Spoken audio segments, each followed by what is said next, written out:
السلام عليكم ورحمة الله.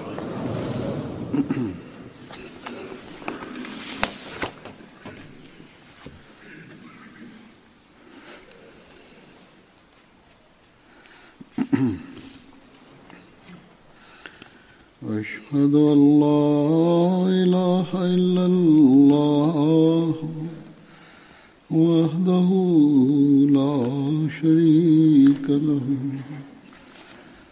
وأشهد أن محمدا عبده ورسوله أما بعد فأعوذ بالله من الشيطان الرجيم بسم الله الرحمن الرحيم الحمد لله رب العالمين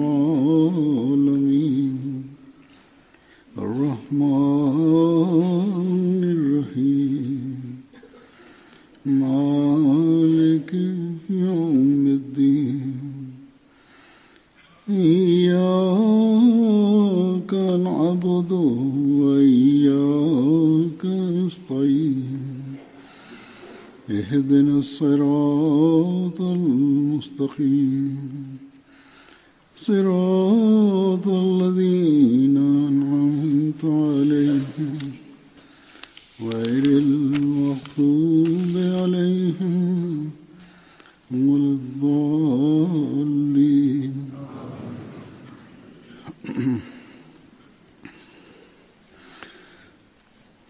दो दिन पहले 2 hari yang lalu, seorang khadim jemaat Muhtaram Mirza Khursyid Ahmad Sahib telah wafat. Inna lillahi wa inna ilaihi raji'un. Beliau telah dianugerahi oleh Allah Ta'ala hubungan persaudaraan dengan Hadrat Masih Maud alaihissalam, baik rohani maupun jasmani.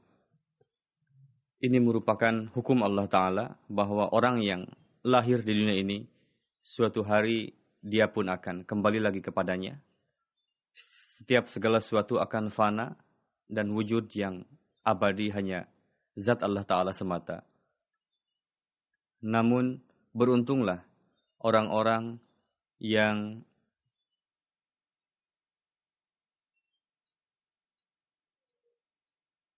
berupaya untuk menjadikan kehidupan yang dianugerahkan ini sebagai sesuatu yang memiliki tujuan dan berusaha untuk meraih keridhaan Allah Ta'ala dan memahami bahwa seorang yang soleh, seorang waliullah, seorang nabi, orang yang memiliki jalinan hubungan kekerabatan dengan mereka tidak lantas akan menjadikan hidup kita memiliki tujuan atau tidak juga lantas akan meraih keridhaan Allah Ta'ala, melainkan amalan perbuatannya lah yang dapat membuatnya menjadi orang yang meraih keridhaan Allah Ta'ala. Hadrat Masih Maud alaihissalam bersabda,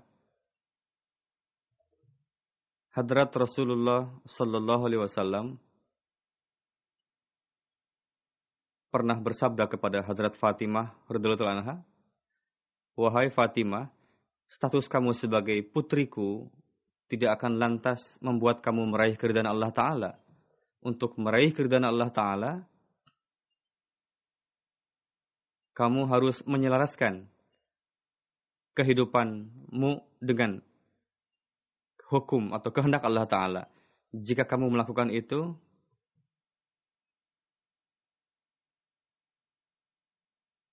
dan tetap harus ada rasa takut kepada Allah Ta'ala, semoga Allah Ta'ala menerima upaya-upaya itu dan mendapatkan husnul khatimah, yakni akhir kehidupan yang baik."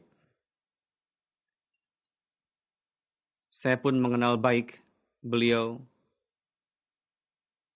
dan saya pun memiliki hubungan pribadi yang dalam dengan almarhum.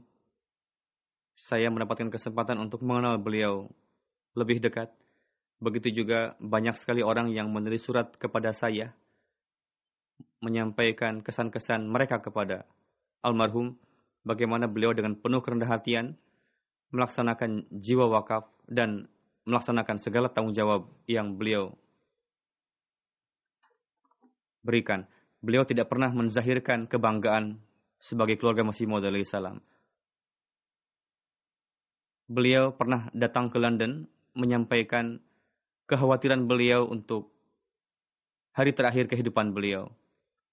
Permisalannya seperti ada orang yang akan meninggal, beliau orang suci, beliau mengatakan belum. Lalu orang suci itu wafat akhirnya. Murid beliau mendoakan, muridnya bertanya-tanya, kenapa almarhum sebelum meninggal mengatakan belum. Suatu ketika seorang murid beliau melihat mimpi dan ditanyakan di mimpi, kenapa sebelum wafat Tuhan mengatakan belum.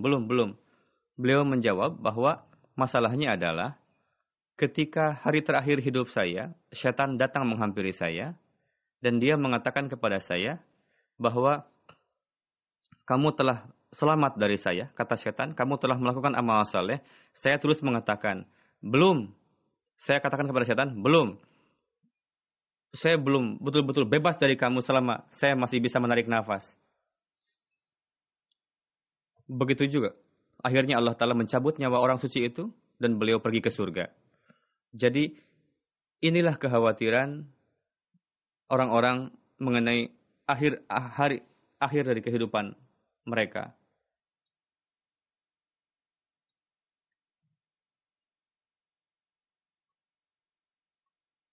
Beliau pun almarhum menyampaikan kekhawatirannya mengenai akhir kehidupan beliau nanti. Dan beliau orang yang memahami ruh wakaf. Dan beliau giat. Orang suci yang rajin bekerja. Dan beliau wafat sesuai dengan waktu London sekitar pukul 10 malam. Pada usia 85 tahun. Beliau adalah cicit dari Hadrat Masih Maud alaihi salam. Beliau adalah cucu dari Hadrat Mirza Sultan Ahmad Sahib yang merupakan putra dari Hadrat Masih Maud alaihi salam. Dan beliau adalah putra dari Hadrat Mirza Aziz Ahmad Sahib radhiyallahu ta'ala anhu. Hadrat Mirza Aziz Ahmad Sahib adalah cucu Hadrat Masih Maud alaihi salam yang telah beat di tangan Hadrat Masih Maud alaihi salam. Jadi mendahului sang ayah. Pada tanggal 12 September 32 beliau lahir di Lahore. 21 April tahun 45 beliau pada umur 12,5 tahun mengisi formulir wakaf zindagi. Beliau saat itu sedang di kelas 9, lalu beliau melakukan metrik di Kadian High School, lalu menuntut ilmu di TI College. Setelah itu Hadrat Muslih Maud menasihatkan beliau untuk Government College Lahore. Beliau melakukan MA dalam bahasa Inggris. 10 September tahun 55 beliau sebagai wakaf zindagi di TI College bekerja, dan 17 tahun beliau memegang bidang bahasa Inggris dan beliau dengan penuh gigih mempersiapkan materi belajaran. Saya pun sebagai murid beliau dulu, dan banyak sekali murid-murid yang lain mengatakan, mahasiswa yang lain mengatakan bahwa beliau bekerja keras dalam mempersiapkan materi kuliah. Beliau betul-betul menguasai materi yang akan disampaikan. Untuk itu, beliau sangat dicintai oleh para mahasiswa. Pada tahun 64, English Phonetic, untuk kursus English Phonetic, beliau mendapatkan beasiswa dari Inggris, lalu beliau pergi ke Inggris selama setahun untuk menuntut ilmu di sana, mendapatkan beasiswa. Pada tahun 74, pada tahun kekisruhan pada tahun 74, almarhum bersama dengan huzur ketiga, beliau membantu huzur ketiga untuk mengkhidmati huzur ketiga dan beliau tinggal dengan beliau selama 2-3 bulan di Kasri Khilafat. Begitu juga Hadrat Muslim Maud radhiyallahu anhu, atas izin beliau, beliau ditunjuk sebagai pengawas untuk yatim dan orang yang membutuhkan pada tahun 62, mendirikan Darul Iqamah Nusrat. Setelah itu, huzur ketiga diberikan nama lain. Pada tahun 79 sampai 83, almarhum ditunjuk sebagai pengawasnya. Lalu diserahkan kepada Nazarat Ta'lim setelah itu. 30 April 73, beliau ditetapkan sebagai Nazir Khidmat Darweshan. 1 Mei 76 sampai 88, beliau sebagai Additional Nazir Allah. Beliau sebagai anggota berbagai komite.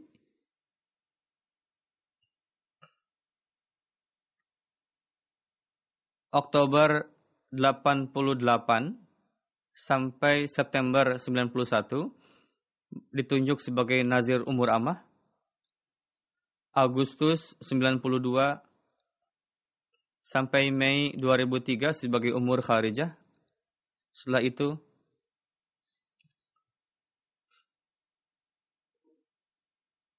pada masa kekhalifahan saya tetapkan beliau sebagai Nazir Allah dan sebagai Amir Makamir Rabwah juga. Dan beliau melaksanakan tugas tersebut dengan sangat baik. Beliau pernah menjadi anggota Majelis Ifta juga selama 12-13 tahun. Dan menjadi anggota Dewan Qadha juga. Pada tahun 73 Allah Ta'ala memberikan taufik kepada beliau untuk naik haji ke Baitullah.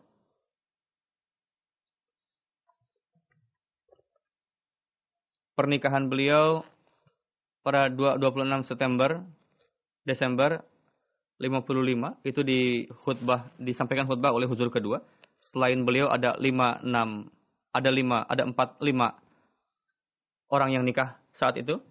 Lalu huzur kedua di dalam khutbah nikah tersebut menyampaikan bahwa berkenaan dengan almarhum,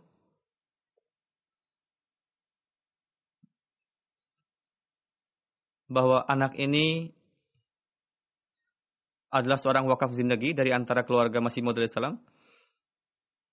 Mirza Aziz Ahmad Sahib diberikan taufik oleh Allah Ta'ala untuk mendidik beliau dengan pendidikan tinggi. Beliau belajar MA meskipun belum lulus MA. Namun beliau melaksanakan ujian bahasa Inggris untuk MA. Dan beliau sangat mahir dalam bahasa Inggris. Saya beriradah, kata huzur kedua, supaya di kemudian hari dia digunakan sebagai dosen. Huzur pun bersabda, bisa juga ditugaskan untuk pekerjaan penerjemahan. Allah Ta'ala menganugerahi beliau 6 anak laki-laki, 4 anak laki-laki wakaf zindagi, 2 dokter. Pertama, Nazarat Ta'lim, PhD, beliau sebagai PhD. Dan di kantor Musyir Kanuni, beliau telah lulus bidang hukum. Di badan-badan, beliau pernah menjabat berbagai jabatan 2000 sampai 2003 sebagai Sadar Ansarullah Pakistan. Seorang anak beliau yang bernama Mirza Sultan Ahmad, Dr. Mirza Sultan Ahmad, menulis bahwa beliau sangat mencintai huzur kedua. Beberapa tahun sebelumnya, beliau pernah menderita bagian hati. Namun perlahan-lahan itu semakin meningkat.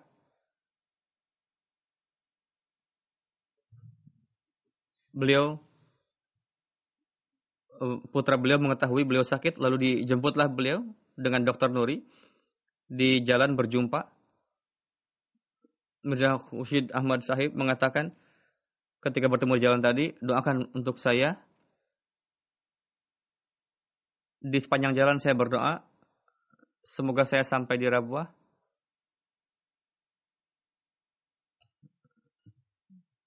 Jadi semoga saya wafat di Rabwah, yang dimana huzur kedua dimakamkan di Rabwah ini. Itulah kecintaan beliau kepada huzur kedua. Lalu pada masa sakit, ketika beliau sakit, suatu malam dengan penuh kegelisahan, beliau mengatakan, saya melihat mimpi tadi katanya. Sebagian orang melontarkan keberatan kepada huzur kedua, namun orang-orang tidak membantahnya. Karena itulah saya bersedih, kenapa orang tidak membantah keberatan tadi. Dalam kegelisahan itu beliau tidak lantas tidur lagi sepanjang malam. Beliau biasa mengatakan, huzur, bahwa kebencian orang-orang kepada para penentang kepada huzur kedua lebih banyak dibanding kepada Hazrat Masih Maud salam.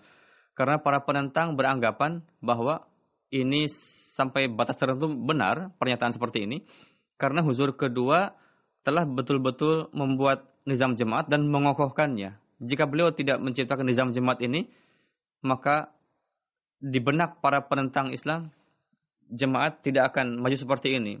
Ya, meskipun ini sudah takdir Allah Ta'ala, jemaat ini akan maju. Namun, para penentang lebih menentang huzur kedua, karena katanya, huzur kedua telah betul-betul mengokohkan nizam jemaat Ahmadiyah ini, sehingga tangguh. Pada tahun 74, seperti yang saya katakan, tim yang dibuat oleh huzur ketiga, beliau berkhidmat di dalamnya, dan beliau bisa tinggal di Kasr Khilafat sampai beberapa masa tertentu, 2-3 bulan, beliau diizinkan di tengah-tengahnya untuk pergi ke rumah. Lalu 1-2 jam beliau biasa pulang ke rumah. Menemui anak pun biasanya beliau di kantor. Beliau menentukan, saya melihat bahwa huzur ketiga bermalam-malam, tidak tidur. Terkadang beliau sambil duduk pun tertidur, saking beratnya. Dan sepanjang malam, sepanjang hari, menyibukkan diri untuk mengkhidmati jemaat. Begitu juga orang yang tugas dengan huzur ketiga, mengkhidmati huzur ketiga, ikut terjaga hidup. Putra beliau meriwayatkan juga, pada tahun 84, ketika kondisi mencekam, almarhum bergabung ke dalam tim huzur keempat. Beliau biasa mengatakan bahwa dalam kondisi yang sangat mencekam pun, huzur ketiga dan huzur keempat, alih-alih panik, beliau malah rileks dengan penuh ketenangan menghadapi itu semua. Dan beliau mendapatkan kemuliaan ketika huzur keempat hijrah ke London, maka dari Rabwah ke Karachi, beliau ikut serta dalam rombongan itu, almarhum itu. Begitu juga, meskipun sakit, pada tahun 2010 ketika terjadi 28 Mei, peristiwa pensyahidan di Lahore, pemboman di Lahore, pada saat itu dalam kondisi yang genting dan darurat, beliau dengan penuh keberanian menangani peristiwa tersebut, dan setiap yang syahid, meskipun musim cuaca sangat panas, beliau memimpin salat jenazah dan memakamkan para jenazah. Beliau sangat memperhatikan kehormatan orang lain, gelar. Mirza Adil Ahmad, putra beliau, ketika mengirimkan laporan dari Makami Rabwah kepada beliau, kepada almarhum, suatu ketika terjadi kekurang hati-hatian, nama Rasulullah SAW, setelah nama Rasulullah hanya ditulis huruf shad saja, singkatan. Sedangkan Masih Maud salam disertakan alaihi salam, penuh tulisannya. Lalu ditekankan oleh beliau almarhum menasihati supaya untuk memperhatikan kehormatan seperti ini. Hendaknya di belakang nama Rasulullah SAW ditulis lengkap Sallallahu Alaihi Wasallam. Beliau sangat dawam sholat, meskipun dalam kondisi yang darurat beliau memperhatikan ketika akhir hayat beliau di rumah sakit, beliau melaksanakan salat terpisah sendiri kecuali dalam kondisi beberapa saat. Sebagai nazir Allah berkenaan dengan kasus jemaat, beliau sangat khawatir. Beliau berkali-kali menanyakan, mengkonfirmasi di rumah sakit pun, bagaimana kasus ini, bagaimana kabar terbaru mengenai kasus si Anu. Begitu juga sebagai nazir Allah dan amir makami,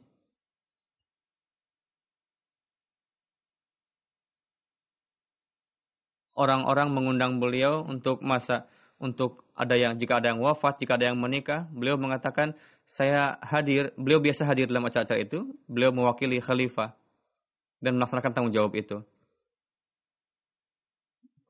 Ketika ada yang wafat, menikah juga, beliau biasa datang, dan beliau biasa datang untuk menanyakan kabar kepada orang-orang yang miskin dan membutuhkan.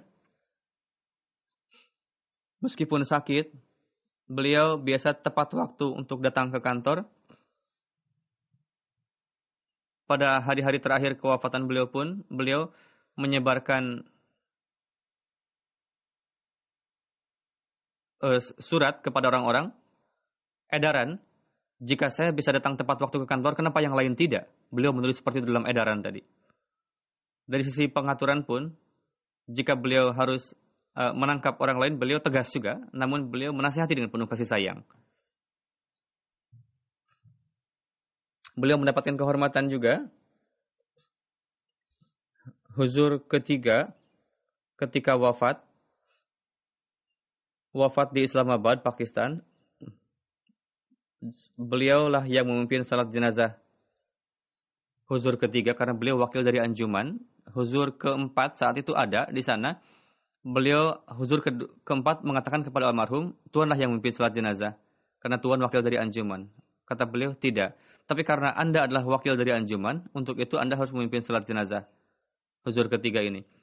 Lalu beliau pun mendapatkan karunia untuk memandikan jenazah huzur ketiga.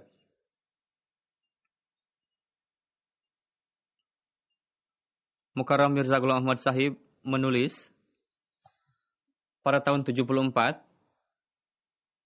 almarhum tinggal 2-3 bulan di sana. Ketika kondisi lebih baik, lalu huzur ketiga mengatakan kepada almarhum, silakan Anda pulang. Namun setiap hari beliau datang setelah sarapan, dan setiap hari beliau memberikan laporan dan melaksanakannya tanpa henti. Begitu juga Mirza Ghulam Ahmad Sahib menulis,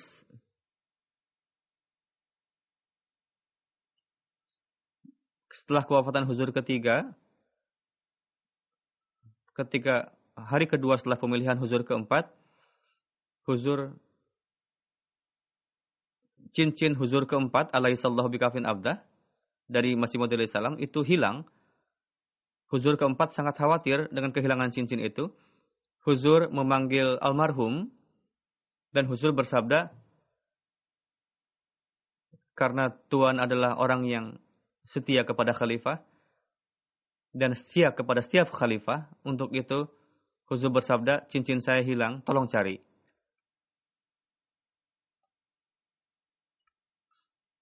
Dan cincin itu ditemukan lagi dengan karunia Allah Ta'ala. Pada tahun lalu, istri beliau pun wafat. Beliau pun sedang sakit saat itu. Dan ada keluhan di hati juga. Saya katakan kepada beliau, datanglah ke Jalsah di UK di sini. Pertama-tama beliau menjawab dengan nada khawatir, mungkin saya tidak bisa melakukan safar karena kesehatan, tidak mendukung. Namun kemudian beliau bisa datang, dan di sini alhamdulillah sehat walafiat. Beliau setiap hari menemui saya, setiap malam, dan beliau tidak memperdulikan cuaca. Beliau setiap hari menemui saya di malam hari.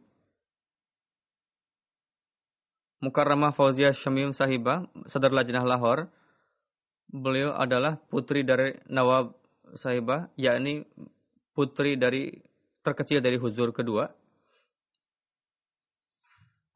Beliau mengatakan setelah menjabat sebagai Nazir Allah, keistimewaan beliau semakin nampak. Beliau seorang khadim jemaat, khadim agama yang sangat rendah hati. Berkali-kali saya menelepon almarhum ketika meeting, beliau mengatakan silakan telepon lagi. Terkadang saya mendapatkan pengajuan dana dari anggota, lalu saya menelepon almarhum menyampaikan permohonan maaf karena terpaksa, dan almarhum dengan penuh kesabaran, kerendahan hatian mengatakan silakan ambil uang dari Pak Amir, saya akan kirimkan uangnya. Beliau orang yang penuh simpatik kepada orang-orang. Saya tidak pernah melihat orang yang simpatik seperti beliau, almarhum. Suatu ketika ada seorang anak perempuan mendapatkan masalah besar, hampir hilang anak itu.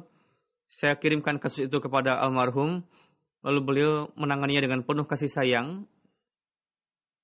Pada saat itu beliau sedang perjalanan ke Kadian juga untuk jalsah.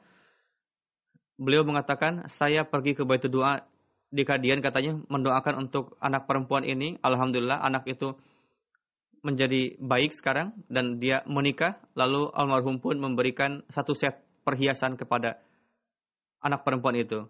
Beliau penuh kasih sayang. Almarhum orang yang penuh kasih sayang. Kapanpun saya meminta nasihat kepada beliau, beliau memberikan nasihat yang baik.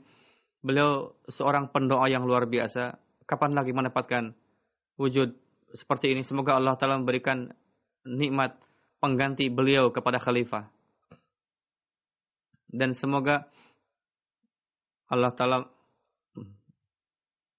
Chaudhry Hamidullah Sahib, wakil Ala Tahrik Jadid, menulis berkenaan almarhum bahwa ketika Talimul Islam College dipindahkan dari tahun 56 ke Lahore, dosen bahasa Inggris itu di Lahore saat itu tidak datang ke Rabwah. Pada tahun 55 dibuatlah bidang baru bahasa Inggris dan dipegang oleh almarhum. Bahasa Inggris beliau sangat bagus sekali. Pada saat kepemimpinan beliau, diawasi oleh beliau, standar bahasa Inggris college kita sangat baik. Beliau pun menulis bahwa beliau memiliki tabiat yang lembut, pemaaf. Beliau sangat memperhatikan orang-orang miskin, apakah itu secara pribadi maupun secara jemaat.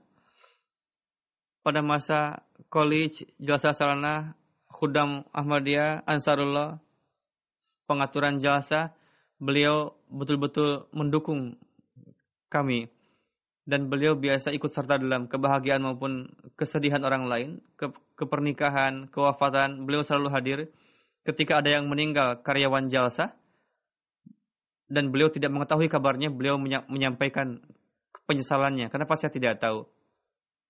Tufail Sahib, karyawan, beliau mengatakan bahwa almarhum memiliki banyak sekali kelebihan, tidak mungkin diutarakan satu persatu. Almarhum adalah orang yang penuh kasih sayang, penuh cinta, rendah hati, lembut, dan merasakan kesedihan orang lain, sederhana, namun penuh wibawa. Beliau wujud yang sangat indah. Saya lebih kurang 10 tahun bekerja di bawah naungan beliau. Saya tidak ingat apakah beliau pernah marah kepada saya atau belum. Jika ada kekeliruan yang saya lakukan, beliau dengan penuh kasih sayang memberikan petunjuk kepada saya. Lalu Nazarat Ulia, ada seorang mubalik yang bekerja di sana, mengatakan beliau menghadapi penyakit yang panjang itu dengan penuh kesabaran. Saya hidup bersama dengan beliau dalam masa yang lama. Beliau penuh kasih sayang, penyayang lebih dari ayah, dan beliau sangat mendahulukan khidmat khalq, mendapatkan makom yang tinggi dalam khidmat khalq. Ketika ada yang membutuhkan, laki-laki maupun perempuan, lalu dipertemukan kepada beliau, beliau memberikan izin untuk memberikan sembako dan lain-lainnya. Beliau memberikan petunjuk juga pada saya. Setelah memberikan bantuan itu, cari tahu kondisi mereka, katanya. Lalu kabarkan kepada saya. Lalu ketika hari berikutnya saya laporkan kepada beliau, beliau mengatakan, oh ini lebih membutuhkan lagi orang ini. Susah sebetulnya, miskin sekali orang ini. Saya katakan kepada beliau, tapi belum dibantu orang ini. Beliau biasa menyuruh untuk menyelidiki supaya bisa dibantu secukupnya kepada orang yang membutuhkan.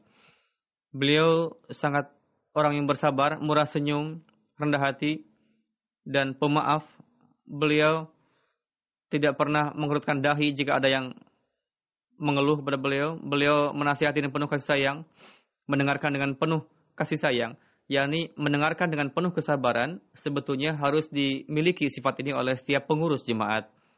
Dengarkanlah keluhan orang-orang dengan kesabaran. Jika itu dilakukan, maka banyak sekali masalah yang akan terpecahkan. Pak Mubalik menulis, suatu ketika ada orang yang marah-marah di hadapan beliau di kantor dan sampai merobek surat pengajuan yang dibuat. Beliau tetap sabar, malah mendoakan orang yang marah-marah itu. Saya berdiri dekat beliau. Almarhum mengatakan, saya sangat kecewa dengan sikap orang itu. Namun beliau mengatakan, tidak apa-apa, biarkan dia pergi. Jangan katakan apapun kepada dia. Setiap orang punya gaya masing-masing. Bagaimana kesabaran beliau, keberanian beliau, meskipun beliau lemah kesehatannya, beliau memiliki kekuatan fisik yang luar biasa. Dan daya ingat beliau sangat kuat.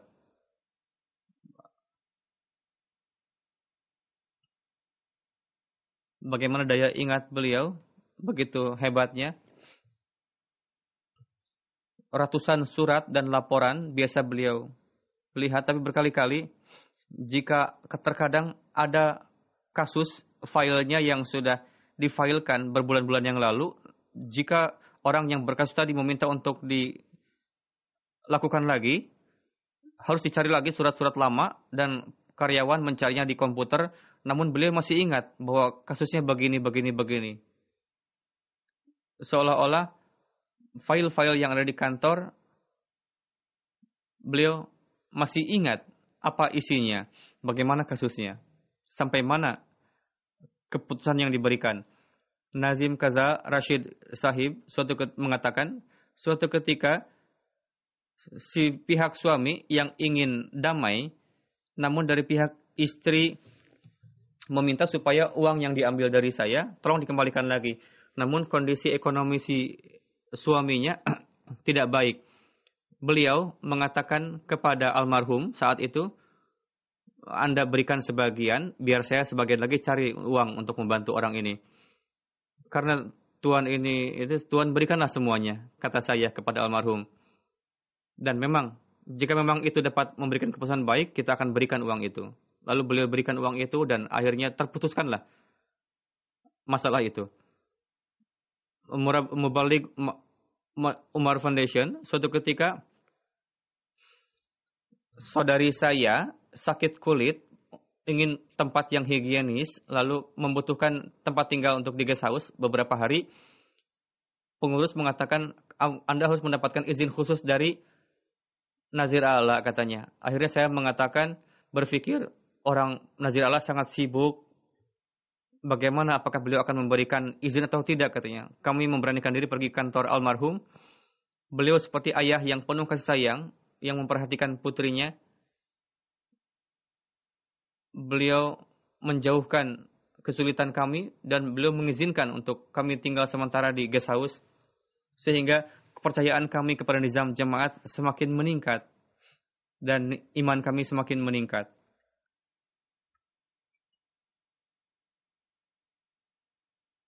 Amir Zila Khushab Munawar Sahib menulis, beliau wujud yang mulia. Beliau memperhatikan segala tanggung jawab beliau sampai hal yang sekecil-kecilnya. Beliau melaksanakan tanggung jawab sampai ke hal yang sehalus-halusnya. Saya akan sampaikan satu kisah. Bagaimana berkenaan dengan kemuliaan beliau. Kata beliau, pada awal permulaan tahun 2015, Saya duduk di kantor saya, ada 2 orang wanita miskin datang kepada saya mengatakan, kami dikirim oleh almarhum kepada Anda untuk mendapatkan rekomendasi supaya kami mendapatkan bantuan dari jemaat. Lalu setelah saya mendengarkan perkataan 2 wanita tadi, saya menginterview dan saya memutuskan supaya bantuan ini cukup ditangani oleh wilayah saja. Lalu saya kirimkan kepada Umur Ammah dan dibantulah 2 wanita tadi. Hari yang berikutnya, saya duduk di kantor saya, almarhum menelepon saya, mencari tahu dari saya bahwa saya telah mengirim 2 wanita perempuan yang miskin kepada Anda. Sekarang hari yang kedua tidak datang kepada saya untuk minta bantuan. Saya khawatir jangan-jangan Tuhan tidak mengirimkan saya kepada saya. Untuk itu berikanlah rekomendasi untuk 2 wanita ini supaya bisa dibantu segera. Lalu saya mengatakan karena sudah dibantu oleh level wilayah saya sudah cukup, untuk itu saya tidak mengirim mereka kembali kepada Tuhan. Beliau mengatakan bagaimana perhatian beliau, kegelisahan beliau jika tidak dapat memberikan bantuan kepada orang miskin. Beliau itu perhatian beliau untuk perasaan seperti ini harus dimiliki oleh setiap pengurus jemaat. Yakni bagaimana harus bekerja. Jadi tidak hanya cukup untuk bekerja mengutus seorang, mengirim orang lain lalu melupakannya. Jadi apapun pengajuan yang didapatkan, pengurus sebelum itu diamalkan pengajuan tadi, jangan sampai ada keluhan juga. Sebelum itu terputuskan, diselesaikan, hendaknya itu terus diperhatikan dan upayakanlah untuk diambil solusi. Jangan sampai hanya sekilas saja. Ini setiap pengurus harus melakukan hal ini. Jika ini dilakukan, maka akan banyak sekali permasalahan yang terselesaikan. Hafiz Muzaffar Sahib menulis, almarhum, saya sebagai saksi bahwa almarhum memberikan kecintaan kepada khilafat yang luar biasa dan beliau melaksanakan hak kewajiban yang luar biasa kepada jemaat sampai akhir hayat beliau. Tidak ada kekurangan sedikit pun dalam ketaatan dan kecintaan kepada khilafat. Dan pelaksanaan hukukullah dan hukukul ibad juga beliau mengamalkan sedemikian rupa. Setiap saat beliau mendapatkan jabatan yang tinggi dalam jemaat, namun beliau melaksanakan itu dengan penuh tanggung jawab dan kerendahan hati. Begitu juga Hafiz Sahib menulis, beliau sangat dawam dalam salat berjamaah. Ini merupakan teladan yang baik dari beliau bagi kita semua.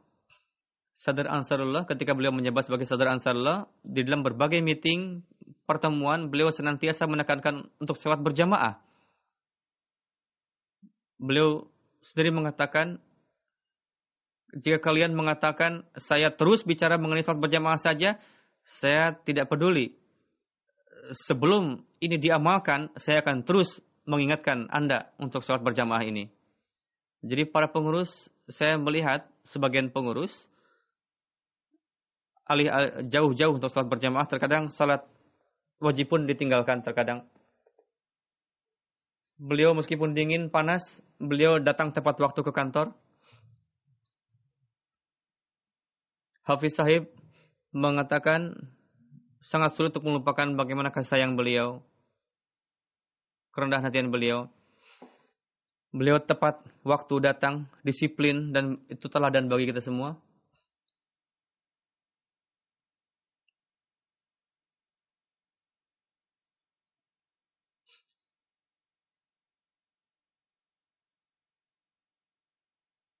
Karyawan beliau, Anwar Sahib, Nazaratul Ulya, menuturkan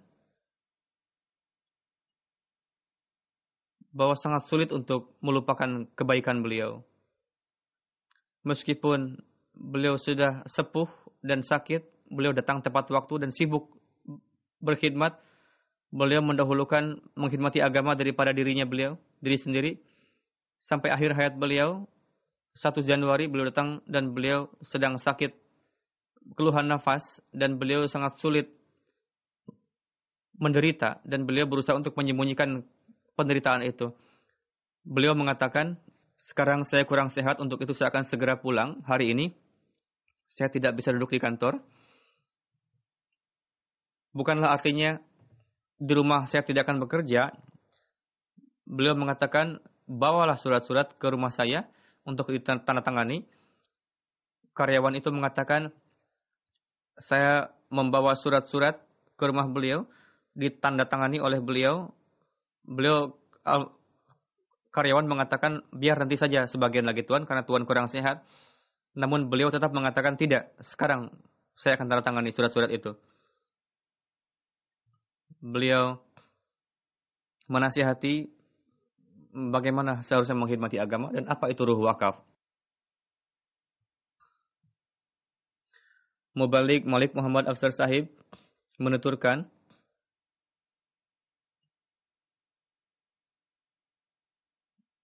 wajah tertunduk setelah salat asar di Masjid Mubarak, larut di dalam membaca Al-Quran Karim. Itulah kebiasaan beliau, dan beliau mendengarkan keluhan orang lain dengan penuh kasih sayang dan memberikan solusi. Inilah semua pemandangan yang biasa disaksikan oleh orang Rabuah dari beliau. Ketika belajar di jamiah, dalam kondisi saya sangat gelisah saat itu dan masalahnya sangat berat, solusinya adalah doa. Saya pergi ke kantor almarhum, meskipun beliau sibuk luar biasa. Saya dipanggil ke kantor beliau.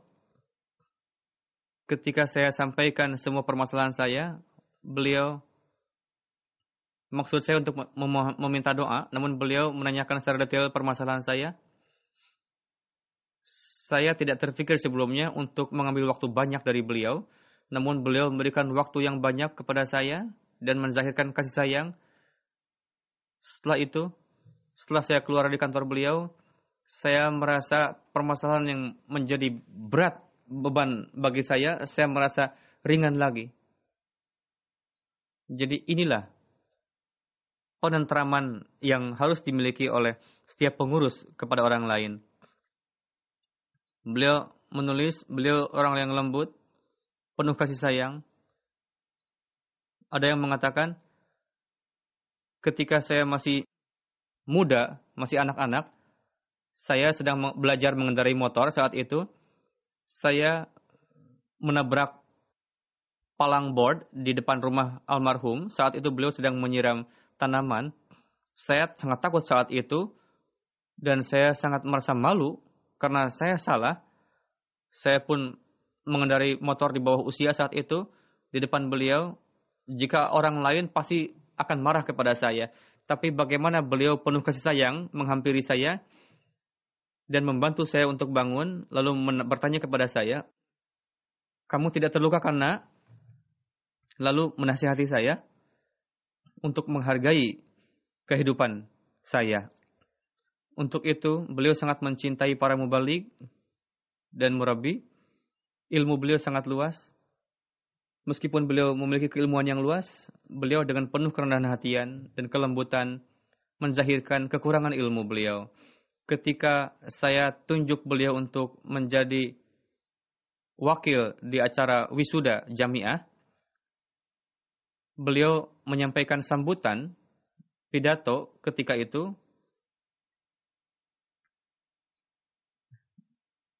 Beliau mengatakan, saya sepanjang umur saya terbiasa mendengarkan sabda-sabda para mubalik. Bagaimana saya bisa membuka mulut di hadapan para mubalik? Lalu beliau menyampaikan nasihat dan mengatakan kepada peserta wisuda saat itu bahwa saya ingin menyampaikan bahwa yang sangat penting dan yang terpenting adalah apapun sabda yang disampaikan oleh khalifah, dengarkanlah itu, renungkanlah itu, dan sebisa mungkin untuk kita, untuk pengurus, ketika Anda akan menjadi mubalik, jika amalkanlah sebisa mungkin, seluruh petunjuk ini jadikanlah nyawa kita, dan berupayalah untuk mengamalkannya, berdoalah, semoga Allah Ta'ala memberikan taufik kepada kita untuk dapat mengamalkannya. Lalu, Mubaligh silsilah Masyhud Sahib mengatakan, saya sering mulakat dengan almarhum dan setiap mulakat memiliki kesan yang sangat baik. Beliau orang yang sangat mencintai orang lain, rendah hati. Setiap orang yang mulakat di kantor beliau, beliau dengan senang hati berdiri dan menyalami tamu, sekalipun itu anak-anak. Siapapun yang mulakat kepada beliau, beliau meninggalkan pekerjaan yang penting, beliau mendengarkan dengan penuh perhatian setiap keluhan orang-orang.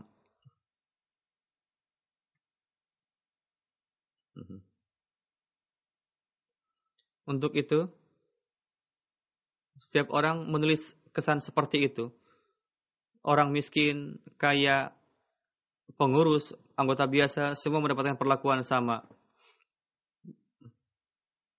Beliau memperlihatkan kesan bahwa orang setiap yang datang itu sangat penting. Dr. Nuri mengatakan bahwa beliau sangat memperhatikan perasaan orang lain dan emosi orang lain, lebih dari orang lain. Suatu ketika, ada seorang pasien yang mengajukan setengah harga untuk biaya.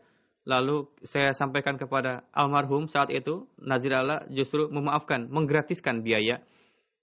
Dr. Sahib mengatakan, almarhum selalu mengatakan kepada saya bahwa khalifah memberikan petunjuk kepada saya untuk sebisa mungkin membantu setiap pasien sekuat tenaga yang membutuhkan. Untuk itu kewajiban bagi kita untuk mengamalkannya.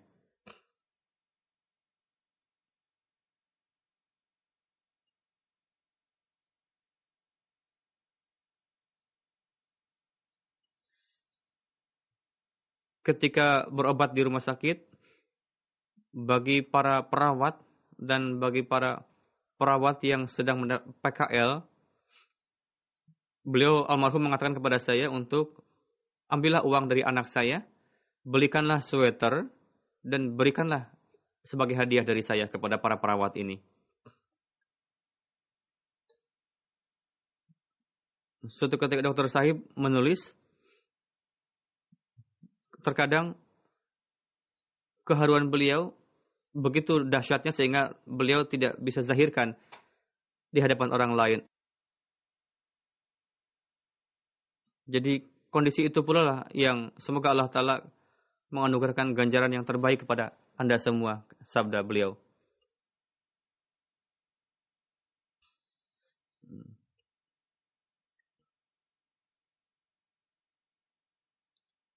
Beliau sangat mencintai khilafat. Beliau memiliki hubungan yang khusus dengan Tahir Heart, rumah sakit. Beliau mengatakan kepada saya, katanya, Nuri, Tahir Heart ini layaknya sebagai anak khalifah. Semoga Allah Ta'ala memenuhi segala hasrat khalifah dan semoga menjadi teladan rumah sakit bagi rumah sakit yang lain. Beliau mengatakan kepada saya, katanya, saya berdoa setiap hari, semoga Allah Ta'ala memenuhi segala hasrat khalifah melalui Tahir Heart ini. Ketika saya menulis laporan, yakni Nurisab, suatu ketika beliau memegang tangan saya dengan penuh emosi, beliau mengatakan, apakah tidak ada kabar lain dari kita kepada Huzur selain menyampaikan sakit dan penderitaan? Banyak sekali surat-surat orang-orang yang saya dapat berkenaan dengan kesan-kesan berkenaan beliau. Setiap orang mengatakan bahwa beliau rendah hati, penuh kecintaan. Jalinan dengan khilafat dan kecintaan beliau dengan khilafat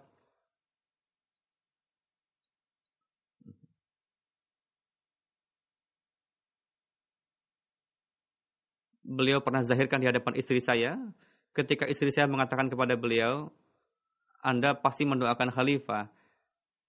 Doakan juga untuk saya dan anak saya.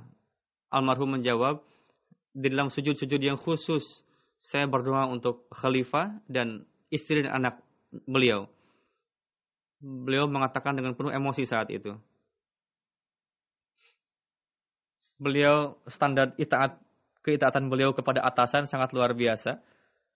Ketika Huzur keempat sakit, tahun 2000, saya dengan Mirza Khursyid Ahmad Sahib datang ke London saat itu. Saat itu saya sebagai Nazir Allah.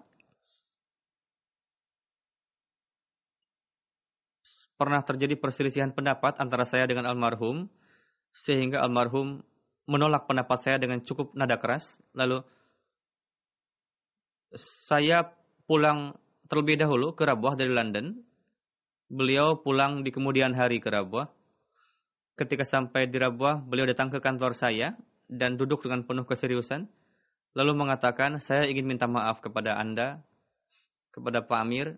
Saya telah melakukan kekeliruan, kesalahan, bahwa di London, perbedaan pendapat yang telah saya lontarkan, suara saya cukup tinggi saat itu. Ini adalah bertentangan dengan rasa hormat kepada Amir. Untuk itu saya mohon maaf, minta maaf. Meskipun saya katakan tidak apa-apa, beliau terus menyampaikan permohonan maaf kepada saya. Inilah kerendahan hati beliau. Lalu, sisi islah, beliau mulai dari rumah. Beliau tidak hanya mengislah orang lain, lantas melupakan anak-anak yang tidak seperti itu. Beberapa tahun yang lalu, saya telah menulis surat yang ditujukan untuk seluruh keluarga Masih Maud alaihissalam untuk melaksanakan tanggung jawab dengan baik. Ada beberapa keluhan berkenaan dengan keluarga Masih Maud alaihissalam yang saya dapatkan. Untuk menjauhkan keluhan itu, saya menulis surat yang ditujukan kepada seluruh keluarga Masih Maud alaihissalam. Surat itu saya katakan untuk keluarga Masih Maud alaihissalam yang ada di Pakistan, kumpulkan dan tolong bacakan surat saya ini di hadapan mereka.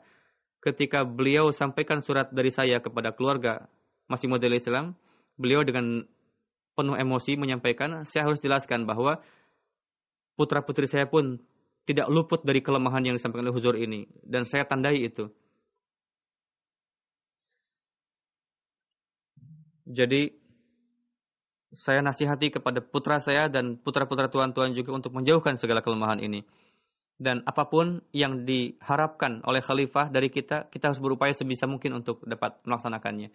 Inilah kejujuran dan standar ketakwaan beliau. Semoga Allah Ta'ala memberikan taufik kepada putra-putri beliau untuk menegakkan kebaikan beliau.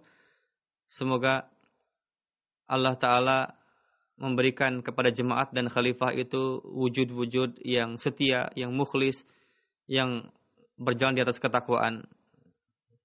Amin. Mukarram Mirza Anas Sahib menulis kepada saya berkenaan dengan almarhum. Beliau mengatakan bahwa Mirza Anas adalah putra Huzur ketiga, Khursyid, saudara Khursyid. Beliau duduk di kaki khilafat dan terus mengkhidmati jemaat sekuat tenaga. Semoga Allah Ta'ala menerima pengkhidmatan beliau dan mencurahkan beliau telah melaksanakan hak dan tanggung jawab beliau di hadapan Allah Ta'ala. Semoga Allah Ta'ala pun memberikan taufik kepada kita semua untuk dapat melaksanakan hak dan kewajiban kita dengan baik. Setelah salat Jumat ini, saya akan memimpin salat jenazah gaib insyaallah ta'ala.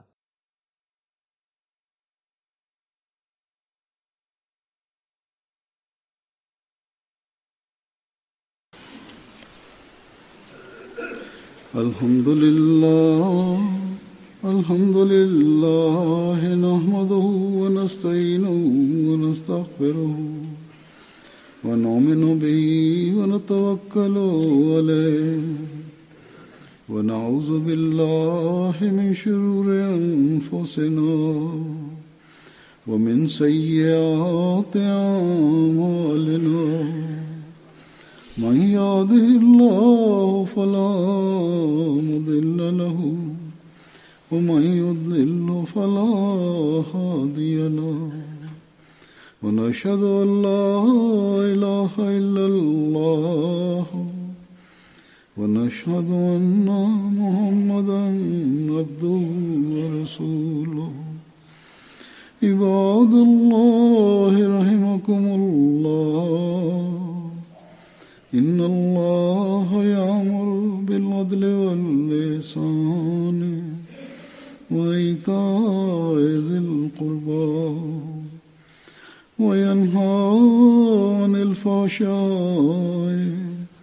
والمنكر والبغي يعظكم لعلكم تذكرون اذكروا الله يذكركم وادعوه يستجب لكم ولذكر الله أكبر.